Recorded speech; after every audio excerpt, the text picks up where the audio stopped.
Good morning, and welcome to today's North Carolina's Department of Health and Human Services Minority Mental Health Awareness Better Health Through Better Understanding webinar.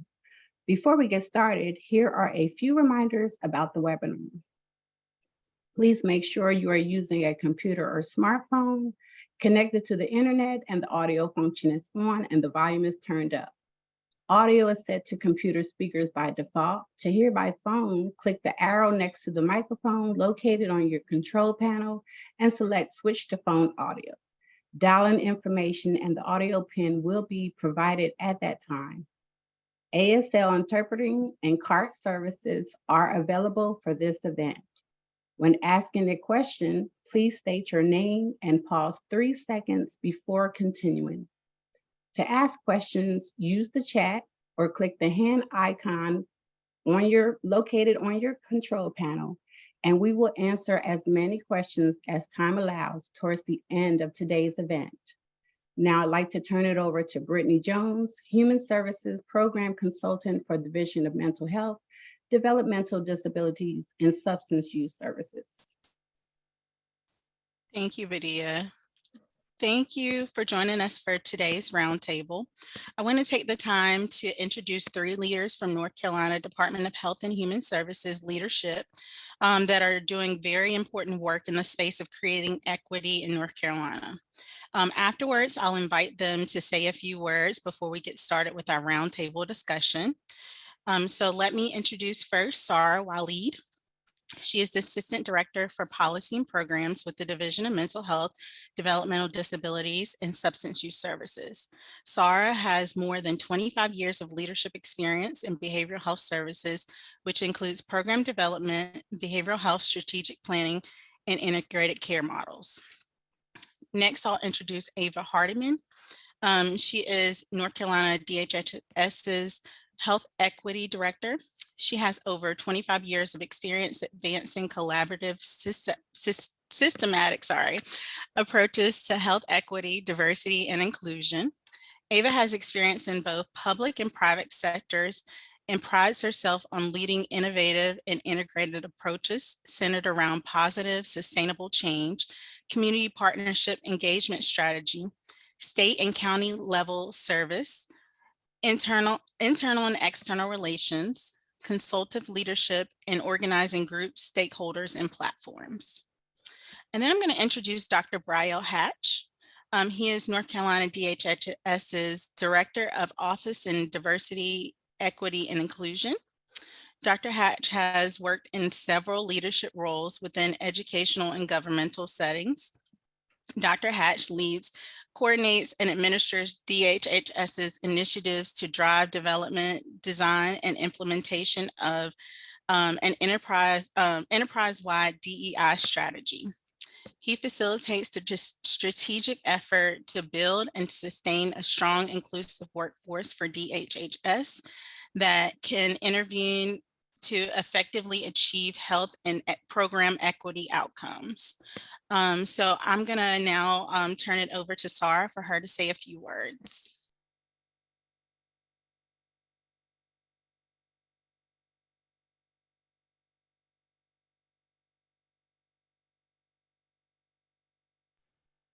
So it looks like Sarah's having some difficulty getting unmuted. So let me see if I can help.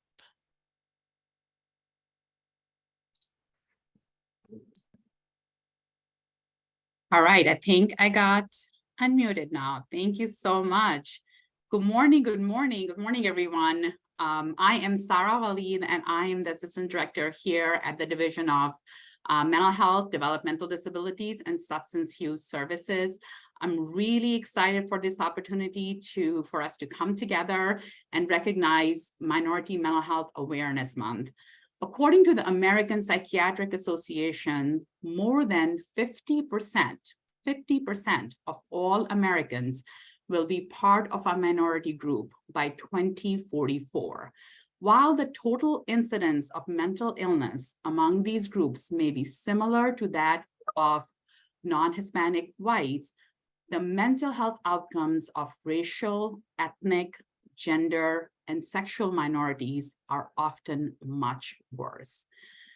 In 2023, it is estimated that only 39% of Black or African American adults, 25% of Asian American adults, and 36% of Hispanic Latinx adults with mental illness receive treatment, compared to 52% of non-Hispanic white adults. That's outstanding. Again, also for our American Indian and Alaska Native veterans, they report experiencing post-traumatic stress disorder at double the rate of non-Hispanic white veterans. In 2020, suicide rate was the leading cause of death among Asian American and Pacific Islander people aged 10 to 19, and was the second leading cause of death among those ages 20 and 34. Minority Mental Health Month provides an opportunity for us to raise awareness and reduce stigma about mental health issues among racial and ethnic minority communities. Connection with one's culture and community, as well as a sense of belonging and inclusion, is vital for well-being and optimal mental health. Individuals who have strong connections to their communities have better mental health outcomes, including lower rates of suicide, violence, and feelings of isolation. Mental health care is important to mental well-being, yet many people from racial and ethnic minority groups face obstacles in accessing needed care. These obstacles include lack of or insufficient health insurance, lack of racial and ethnic diversity among mental health care providers, lack of culturally competent and humble providers, financial strain, and stigma. Racism also negatively impacts mental health. Racism contributes to unequal access to resources and services, including mental health care. First-hand experiences of racial discrimination, as well as witnessing or hearing about discrimination from others or in the media, can cause or intensify stress and racial trauma. Here at the Division of Mental Health, Developmental Disabilities, and Substance Use Services, we are committed to continuously challenge ourselves and ask the hard questions of how we are working towards bringing equity to our programs and policy, and intentionally target stigma relating to mental health issues and care.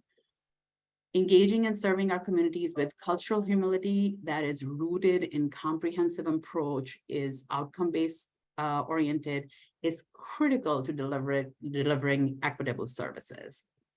In July of 2022, 988, which is the National Suicide Prevention Lifeline, became the 3-digit, easily accessible resource here in North Carolina and nationwide. Since its launch, chat and text feature have been added to increase accessibility, and soon Spanish language option will be added to the line.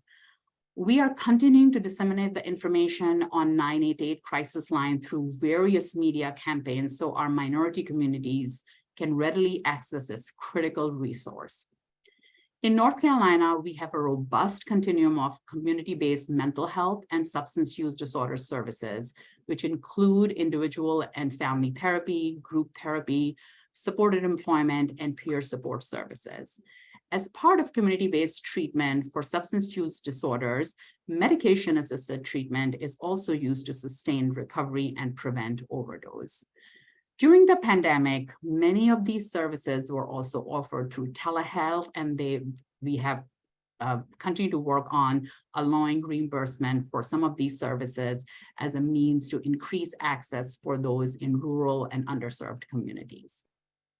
Our division has been taking measures to increase access to integrated health and behavioral health care through various initiatives. One of the initiatives is the Certified Community Behavioral Health Clinics that offer a payment model to increase the availability of integrated care. We are expanding these services to investing in grants to help additional organizations adapt this model. These grants are part of a comprehensive effort to integrate behavioral health with physical health care that utilize evidence-based practices and improve access to high-quality care, especially for those who might be underinsured or uninsured. Another important area of focus for our division is the justice-involved population. We know that racial and ethnic minorities, particularly African-American and Hispanic Latinx males, face a disproportionately high risk of incarceration in the United States. Serious mental illness affects are estimated 14.5% of men and 31% of women in jail. 68% of people in jail have a history of abusing drugs, alcohol, or both. Compared to other North Carolinians, within the first 2 weeks post-incarceration, people who were incarcerated are 40 times more likely to die from an opioid overdose. Our strategy here at our division is to address this dire need includes preventing individuals from entering or re-entering justice systems while providing the right care at the right time by increasing access to treatment during incarceration and expanding re-entry efforts. As we look to the future, we will continue to build and improve programs and policies that are aligned with our department's goal of advancing health equity by reducing disparities in opportunity and outcomes for minority communities. And that is through expanding access to care for underserved communities, as well as increasing grants to providers from historically marginalized population. Again, thank you so much for our panel to be here today to talk about this critical topic, and really excited that we are able to bring everybody together for that. Thank you so much. I will pass it back to Brittany. Yep, thank you so much, Sarah. So now I'll invite Ava Hardiman to make some opening remarks as well.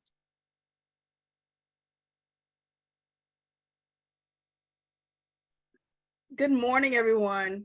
So glad to see everyone and hear everyone today. This is an exciting opportunity to come together on this subject. I am Ava Hardiman. I am the Director for Health Equity for the department and over the Office of Health Equity.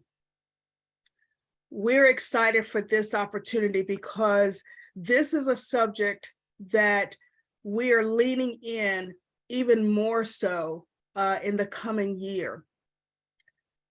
As you just heard, a great deal of data and information that was shared. With our office, we really focus on that community-driven, community engagement component in everything that we do.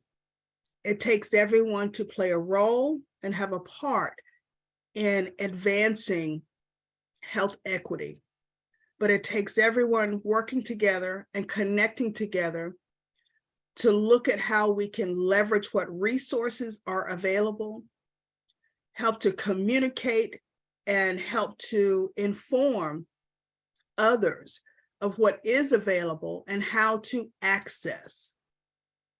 And so the work that we do through our office is to really hone in on identifying strategies, identifying multiple ways on how to reach and meet people where they are.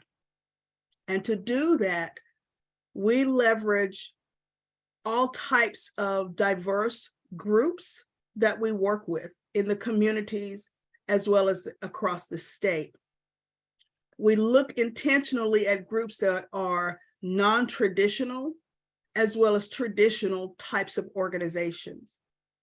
And then we serve as a convener and connector, bringing those different groups together to look at what are the needs that they see coming across their door.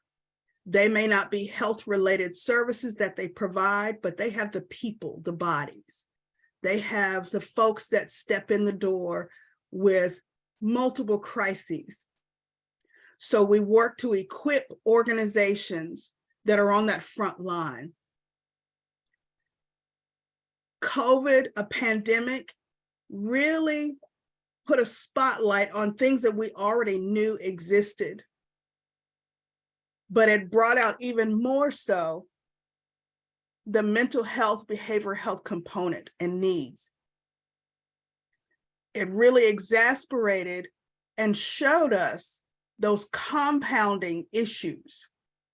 We look at things by race and ethnicity, but then we look at how the compounding issues and social drivers of health impact the negative impacts in our communities when we talk about mental health. For instance, everything shut down with COVID at one point, but then we had the wonderful idea of connecting people through telehealth services, connecting people through their computers, their phones, so they can at least access something and continue what they needed. For instance, if they were a cancer patient or someone that had a positive cancer test, they needed to follow up with services. Imagine them having to speak with someone about a life-changing event. They talk with them or try to talk to them through telehealth, but they're in an area where they have no internet or good internet. Their bandwidth may be very slow, so that connectivity very challenging. Let's add on top of that, maybe English is a second language for them, so they need an interpreter. Let's add on top of that, if they are a person with disabilities, so maybe they are deaf and hard of hearing and need a sign language interpreter. Maybe they might be someone visually impaired. Add that on top of not having English as their first language, and maybe the provider that they're speaking with did not have that, I guess, foresight, or didn't realize that those compounding things were in front of them because they were focused on, let's provide them with the services they need as a person just diagnosed with cancer. All of those things, then now let's add on any mental health needs at that point. So our office has expanded its look, its lens when we talk about health disparities, looking at whole person health, looking at population health, looking at race, ethnicity, special population groups such as LGBTQ, persons with disabilities, and then even looking at social drivers of health that connect with it. We cannot do this work without you. It takes all of us to play a part.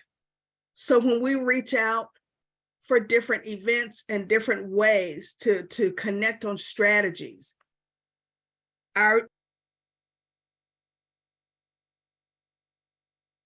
Sorry, Ava, I think you got muted there for a second. Let's see if can you unmute? Okay, you got it. Thank you. That's probably my signal to go in and wrap it up. So giving you that population health, all of this affects the person, the household, whatever that looks like, and the community. And it takes all of us to be able to leverage making our connectivity stronger, because that helps to build those bridges to help reduce those disparity gaps. So we look forward to any way that we can be able to partner with folks to connect with them and leverage our resources together to help make an impact with the people that we serve. Thank you so much. Thank you so much, Ava. And I'm going to now invite Dr. Bra Hatch to make some opening remarks, and then we'll move on to our panel, introducing your panel. Good morning, everyone. I am Dr. Brian Henderson Hatch, Director for the Office of Diversity, Equity, and Inclusion here at NCDHHS. First, I want to say thank you to the team for putting together this much needed conversation. We cannot talk about this enough. If COVID taught us anything, it taught us the value of mental health. One of the things that I love about the work that we do here at NCDHHS is. In the Office of DEI, we really focus on, number one, maintaining and creating our strong and inclusive workforce, creating belonging in the workplace, but also providing the tools, the resources, the skills, and the awareness to our 18,000 plus employees on how to maintain and create program equity, how to address the diverse and broad needs of the citizens we serve here in North Carolina. And so this conversation is important because we know that minorities have disparate impact when it comes to the access of mental health. But I also just want to highlight for the time that is mine, making sure that we have trained, skilled, and aware workforce to work with minorities in need of mental health support. Making sure that people understand that when you have cultural humility, you recognize the cultural values, differences of people. That way you can authentically and effectively support them in their mental health treatment. A lot of times the things we hear, of course, are conversations on provider and patient concordance, meaning that you have physicians, you have staff, you have teams that identify with the lived experiences of those that they treat and identity support, but also having conversations on making sure that even if someone may be of a different race or ethnicity or sexual orientation or gender identity, that we can still treat them effectively and be well aware of the values and the processes and the lived experiences and identities of those people. And that is something we are very much so in support of and very much so charged with, making sure we have those intentional conversations because we want to authentically speak to people. A lot of times we hear, well, I don't see race, I don't see this. Well, if you don't see it, you can't address it. If you don't see it, you can't touch it. If you don't see it, you can't learn about it. And so in this conversation, we're so excited to be having it because it's needed. Once again, shout out to everyone to help plan this. And thank you all for everyone who's on here for all the work you do, because we know that mental health matters. Thank you. Thank you so much, Dr. Hatch. So I will now introduce our panelists and start our roundtable discussion. So let me start by introducing Dr. Courtney Williams. She's a licensed psychologist who is the founder of Will by Wellness out of Nashville, Tennessee. Dr. Williams is a culturally informed, strength-based, and multimodal psychologist who provides care to diverse populations ranging from adolescents to older adults. Dr. Williams specializes in empowering Black women and girls to stand on their already existing power, courage, and resiliency. Dr. Williams and another colleague co-created an app called Therapy-ish to connect Black people to mental health and wellness resources and skills on the go. Our next panelist is Devan Staljan. He has been supporting and fostering and working with at-risk youth for more than 15 years, focusing on improving their relationship, resiliency, and quality of life. He holds a master's degree in criminal justice from the University of Texas at Arlington, and is currently working towards a master's degree in social work at Prairie View A&M University. He's passionate about working with children, adolescents, and traumatized persons. Next, I'm going to introduce Rachel Galanter. She is a technical assistance and consultation program lead at El Futuro. Rachel is a certified trainer by the Motivational Interviewing Network of Trainers. She has provided training and coaching to professionals on client engagement, cultivating resilience, cultural awareness, cross-cultural communications, coaching and implementation of best practices to help other agencies in meeting clients where they are and empowering them to achieve their goals. And last but certainly not least, we have Rayshawn Miller. He's a therapist and author, a mental health change agent, and a social entrepreneur. As a licensed professional counselor, Rayshawn services individuals spanning all ages with a goal of helping each person understand and take accountability for their own mental wellness. Rayshawn creates safe spaces for open and honest dialogue about mental illness. He uses his personal experience living with bipolar disorder to educate others and break the stigma associated with mental health challenges. So now we'll get into our roundtable discussion. I'm going to ask a question, and then I'm going to call on our panelists to answer the posed question. So the first question I'm going to ask is, and it's going to go to Brayshawn. What are some stigma and biases that you feel are important to address in your community and the people you work with? What's up, everybody? It's an honor to be here with everyone.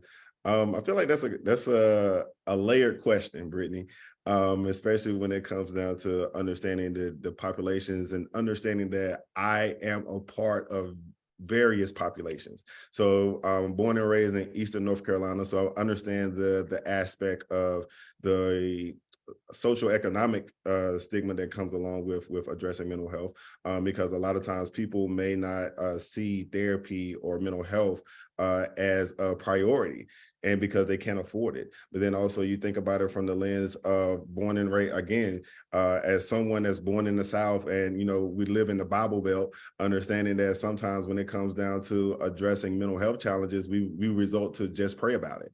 All right. And so, understanding that aspect, but then also as a Black man, that's something that we don't talk about, is our feelings and emotions. And a lot of times, even for myself, I was socialized as someone that needed to only, show happiness or anger. And, you don't have any other emotions, and you can't, express those things because those are considered weak. And so when you do that, and you think about all of these different layers, and I'm sure we're going to touch on so many more, you keep people in a shell, and they don't want to actually talk about their issues and challenges or actually seek the help for those things, because we were raised on what goes on in this house stays in this house. Absolutely. Thank you so much. Rachel, would you like to answer this question as well? And if you need me to repeat the question, just let me know. Could you repeat the question? I'm sorry. Yes. So the question is, what are some stigma biases that you feel are important to address in your community and the people that you work with? I think that, first of all, that for many people, there's a feeling that it must be something about the individual that they're not seeking mental health care, but that really people are worried about that somebody won't speak their language. They have other priorities, like he talked about in terms of financially or just other commitments of their time. They're worried about this is going to affect their path to immigration status regularization, that they don't want to not become a citizen. So that there are reasons individuals aren't going, but also that there's things on the community level that make it hard for people to go. There's racism and anti-immigrant sentiment, that people worry if they are seeking the support they need, that on the other end, they're not going to find a welcoming environment. They're not going to find a provider who understands them or speaks their language. And so I don't want to put it all on the individual that they think they need to pray it away, or that they think that mental health isn't accessible to them.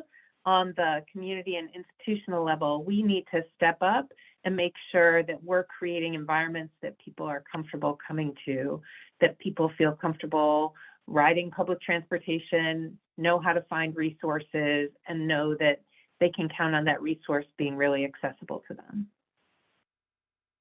Thank you so much for answering that. Devan? Yes, I want to chime in on that question too as well. And I want to say from an individual standpoint, I think it comes with fear, judgment, and backlash. Not only with family and friends, but you can also get that from the community too as well. And then in reference to the aspect of actually going and seeking help, it comes with the point of being misunderstood or barrier in reference to the communication style with the clinician. So those are just some of the few things that I've seen come across. And that question, I actually went to the barbershop and I asked it. Made the whole barbershop go quiet. Because, like my brother Rashawn has said, when it comes to Black males, there's a thing that we just have, you know, and talking about feelings or talking about things that we may be having going on above our shoulders, we don't like to disclose it. It's like we've been conditioned not to disclose it. And that's one of the things that I feel that we have to not only educate and push out that it is okay to not be okay. Thank you so much, Davina. Courtney, would you like to add anything to this question as well? Well, I echo a lot of what's already been said, and I completely agree. There are a lot of things that folks have already said that I would retweet.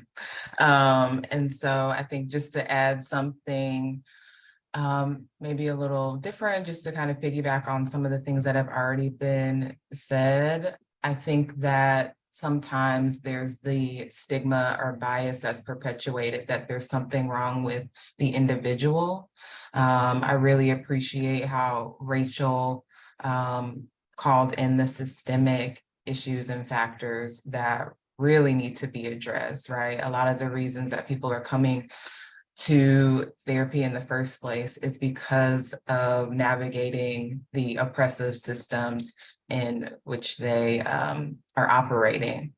I think also, you know, relating to Devan and Rashawn about being Black in this world, you know, as a Black woman, I think about the strong Black woman stereotype. We too carry a lot on our shoulders. And I think sometimes the narrative is, well, I'll just do it myself. And so kind of keeping that narrative going, not really reaching out for support or feeling like it's better or easier to just handle it on your own. I think too, just the stigma around feeling crazy or people will think I'm crazy if I have a therapist, if I go to therapy. That's something that I hear a lot. And then there's this notion of, well, how can this stranger help me? Like, they don't know my life, right? And it can be a really big barrier to get past that. Like, what would that be like for me to even share my whole life, stuff that I've never maybe shared with anyone else, and just put it out in front of a stranger. So I think there's that piece of it too. Thank you so much, Dr. Williams. So there's a part B to this question, and I'm just going to pose it for anyone of the panelists who want to, you know, take a stab at it. So the part B is, what would you say would be the biggest step in breaking up these stigmas and biases? I'd like to start this time. For sure, go ahead.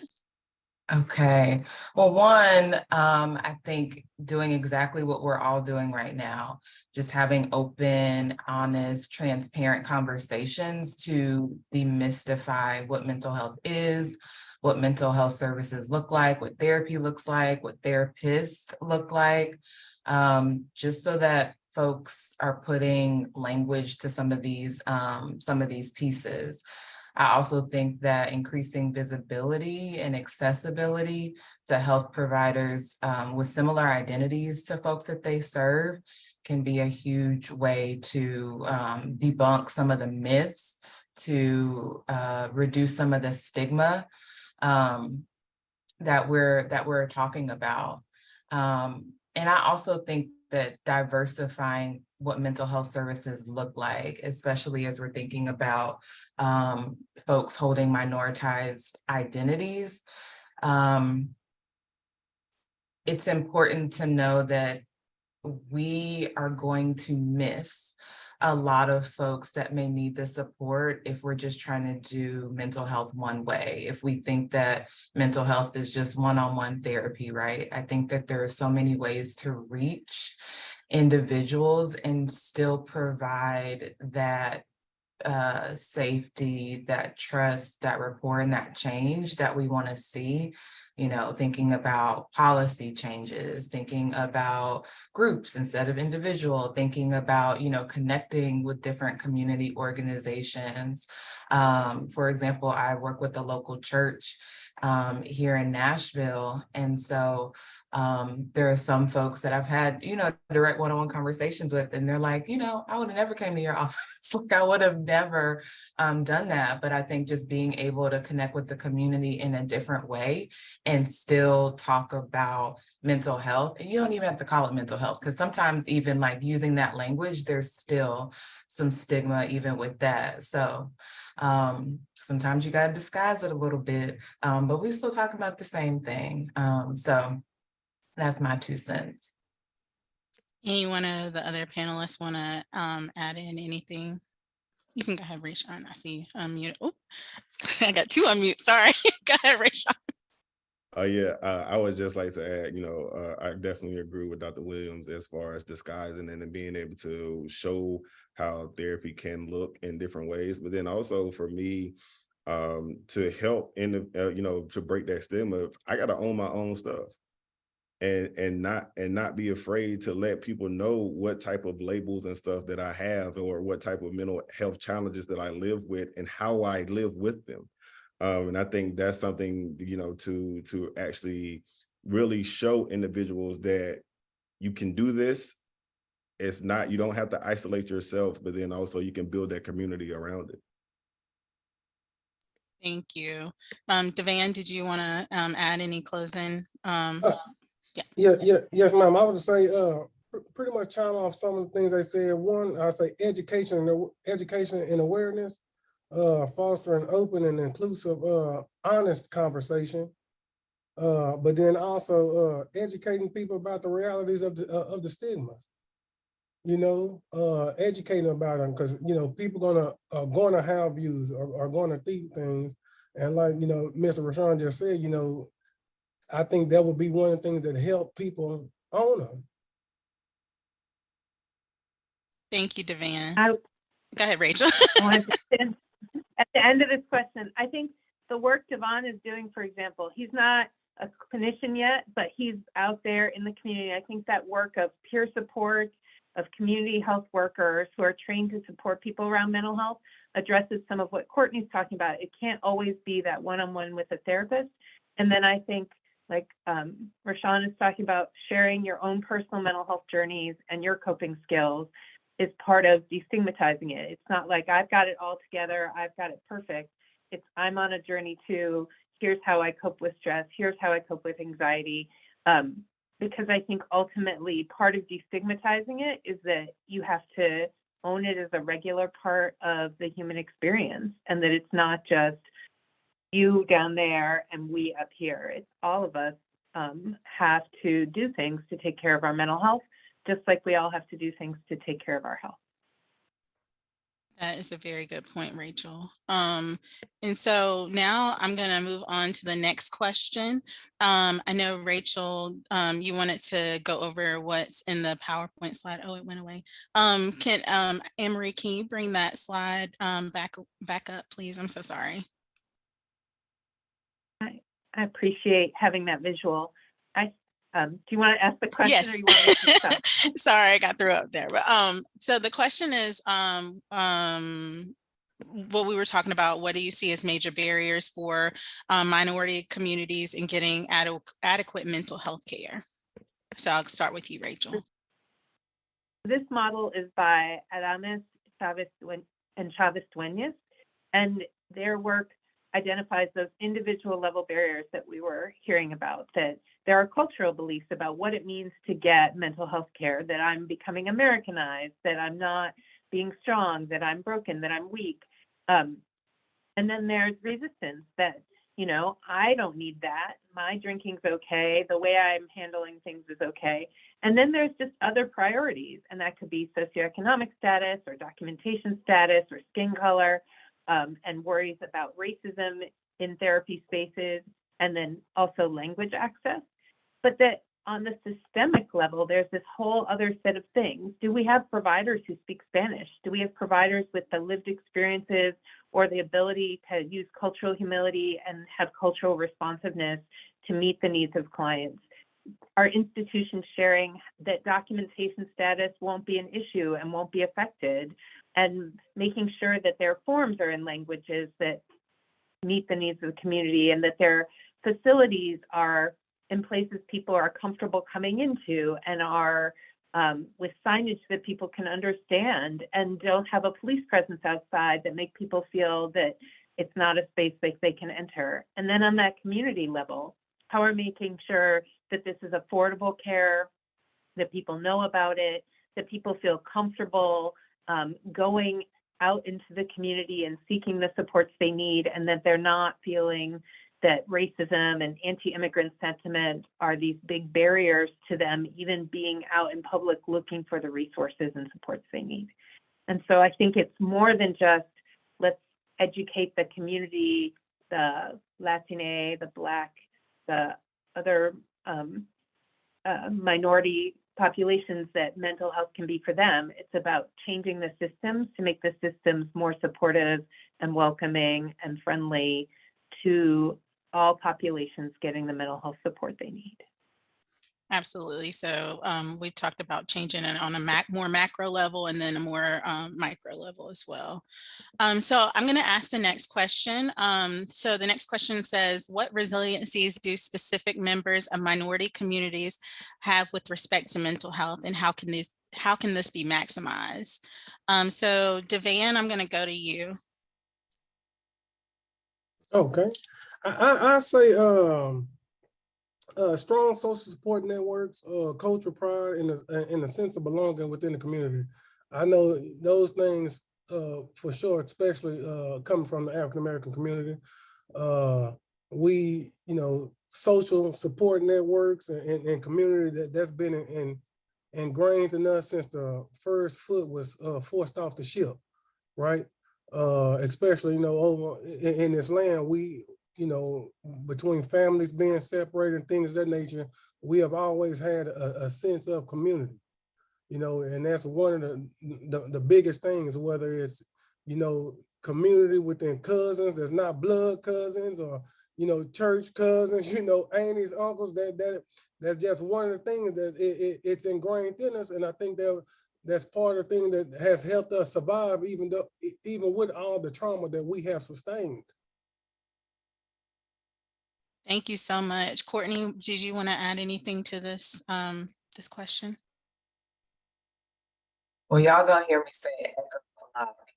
Echo everything that everyone just said. I think community is so important. I think that's one of the biggest sources of support, just having other folks to lean on. And I think that is one of the that's one of the things that I meant when I say diversify what we think about when we say like mental health services. So there is research to support how group work is really beneficial to enhancing one's mental health, because you are normalizing experiences, you're validating your own experiences, you are also learning maybe new resources, ideas, coping strategies that maybe you've never thought of before. And I just think that the socialization piece, how folks of minoritized backgrounds are socialized, I think that we have been socialized to navigate so many adversities. And that in and of itself has helped us to become resilient in so many different ways to all of the challenges that we face on a minute-to-minute, week-to-week basis. Thank you, Dr. Williams. Rachel, would you like to add anything to this question?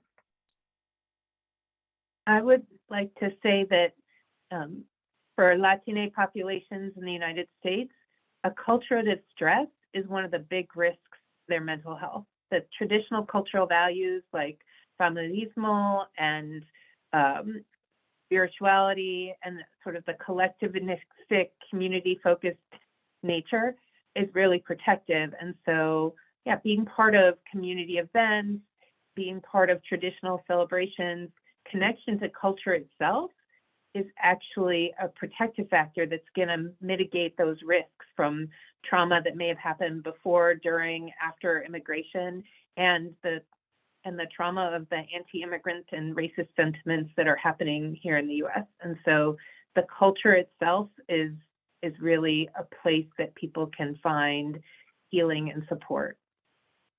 Thank you, Rachel. Rayshawn, would you like to add any remarks to this question? Sure. I think, everyone touched on culture, community, all of those things are definitely great when it comes down to understanding the resilience. But I think in collaboration with all of those things, for the minority populations, man, our resilience is based off of our innovation and our creativity as well. And so that ties all of those things in. And so, like, even for myself, when I'm doing mental health events out in the community, it may be, I started doing coloring events. So teaching people not only how to address, mental health awareness, but then also teaching them a skill that they may have lost as they got older and becoming adults, and certain things that we can do. So we come together and have a DJ. You have food and all of those things, because we like to break bread together, right? So families break bread together. So you bring these elements from our culture into this actual teaching space, but then also we're not just throwing stacks at them. We're also, giving them tools that they can do on a day-to-day basis with those particular things. Or also I created a mobile therapy van where I actually pull up to people's house, and or while I'm doing or at a major events, showing people what therapy can look like, so they can get in the van, do a mock session, because a lot of times people are scared to even try therapy because they don't know what it looks like. They only see what they see on TV. So understanding that our innovation can actually be able to build our resilience as well. That is awesome. Thank you so much, Rayshawn. So I'm going to ask one last question, and then I'm going to go into our question and answer if we have any questions from the audience. So the last question I'm going to ask is, what role can advocacy and policy play in advancing mental health equity for minority communities? And what specific changes or reforms would you like to see in the mental health care systems? And I'm going to start with Rachel. I think somebody put this in the chat. We need to deal with the insurance issue and the uninsured, and how we make it a barrier for people to get mental health when they don't necessarily have funds personally or access to insurance to cover it. We also need to look at how do we increase the pipeline so that there are more providers who look like the communities they're serving. How do we make it so people know this is a job opportunity, and then make it affordable to them so that they then can become people out there to support their own communities, and that they understand the culture and the traditions, and seeing somebody who looks like them and shares their lived experiences and can be a real thoughtful sounding board. Cultural humility is awesome, but that ability to really understand each other, it takes it to a whole nother level. And then I think we need to make sure that providers are getting that high quality training on cultural responsiveness and on how they can be there for clients of all different kinds of backgrounds. And then finally, making sure that we're creating the facilitative infrastructure, like helping collect data about race and ethnicity, so we can see, is race and ethnicity affecting outcomes, and then do that continual quality improvement cycle. All that stuff around human resources, how do we recruit, hire, promote, stuff that's about changing the institutions and not just getting the word out in the community. Absolutely. Thank you, Rachel. Courtney, I'm sorry. I know Courtney on a personal level, so Dr. Williams. That's okay. Yes, that's okay. And I knew you were going to call on me next. So I think, yes, addressing the insurance implications is really important. I want to kind of add to what Rachel said. I think that insurance companies need to do a better job of making equitable changes to how providers get reimbursed, because what you'll find is that a lot of us are not taking insurance or not taking, we're not paneled on all insurance companies because we, holding our minoritized identities, are not getting equitably reimbursed for the services that we provide. And so I think that that is a huge issue that we need to address as we're talking about systems, as we're talking about policy changes, because we too are affected by the things that we're talking about today. I also think that, we've said this throughout the conversation, of just having diverse providers, creating more spaces, more opportunities for that to happen. I think sometimes what happens going to like the school system in particular, I think I've seen, based on my own personal experience, that a lot of graduate programs, for example, and as we're thinking about bringing in clinicians that have diverse identities, they do a really good job of recruiting diverse candidates, but not a good job of retaining and supporting us while we're in those programs. And so I think that it starts there, having those conversations, really thinking about what does it mean? How do we support once folks get into our programs? And then thinking about continuing education, about working among diverse populations. One of the things I think is really important, especially as we are having this conversation, is thinking about more trauma-informed practices when it comes to working with diverse populations. There are many elements, really a lot of pillars to trauma-informed care that will really serve folks of minoritized backgrounds, like transparency, collaboration, which I think is sometimes missing when it comes to provision of services. And this kind of gets to my next point about decolonizing healthcare systems and dismantling white supremacy. Just thinking about some of those pieces that really trickle down or interwoven into all of the systems, and essentially that ends up impacting how some mental health services are provided, what is approved versus not approved. So I could go on my soapbox for a really long time, but I am going to unmute myself. But those are some of my reflections. Thank you, Dr. Williams. Rashawn, do you want to add anything to this question? I think a lot has already been said. But yeah, I think even just piggybacking off of Dr. Williams, what she was saying as far as like really understanding how the system is set up for us to not succeed. And that's why we're seeing so many different issues and challenges around in so many different spaces.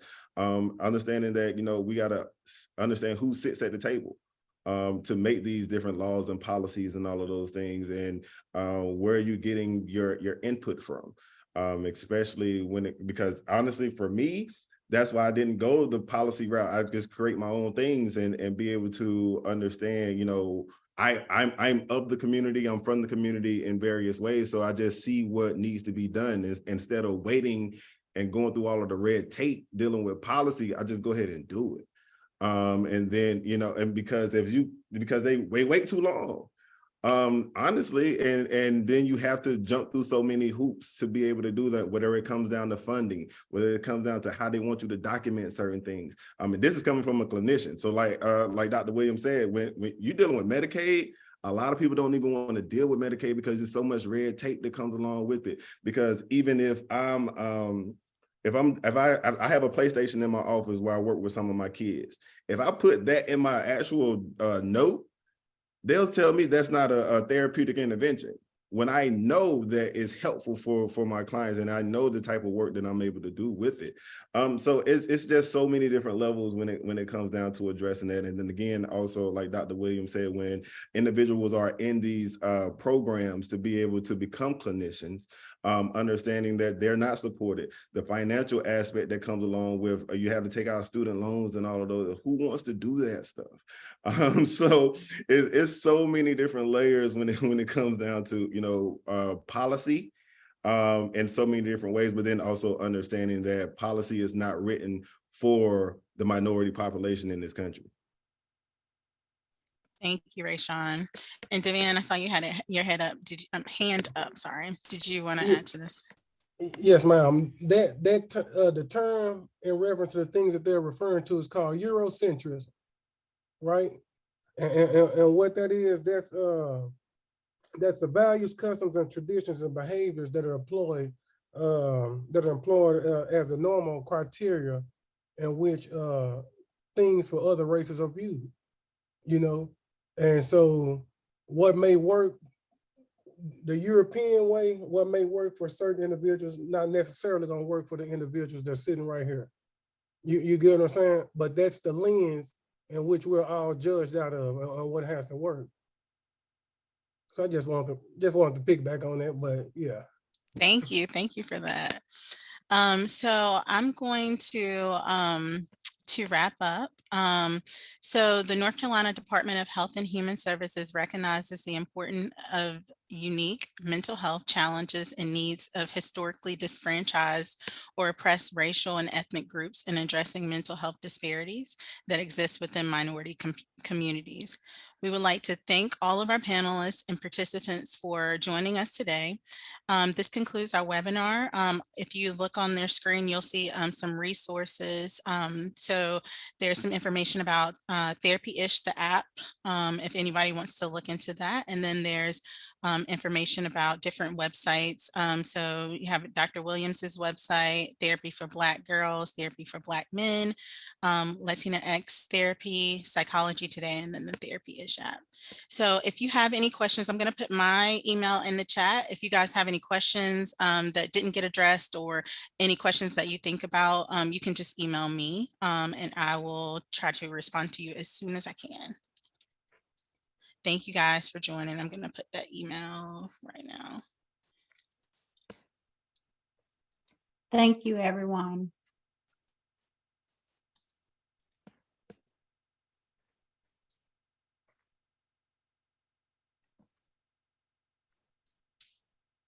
Like, are folks leaving? We don't have any questions.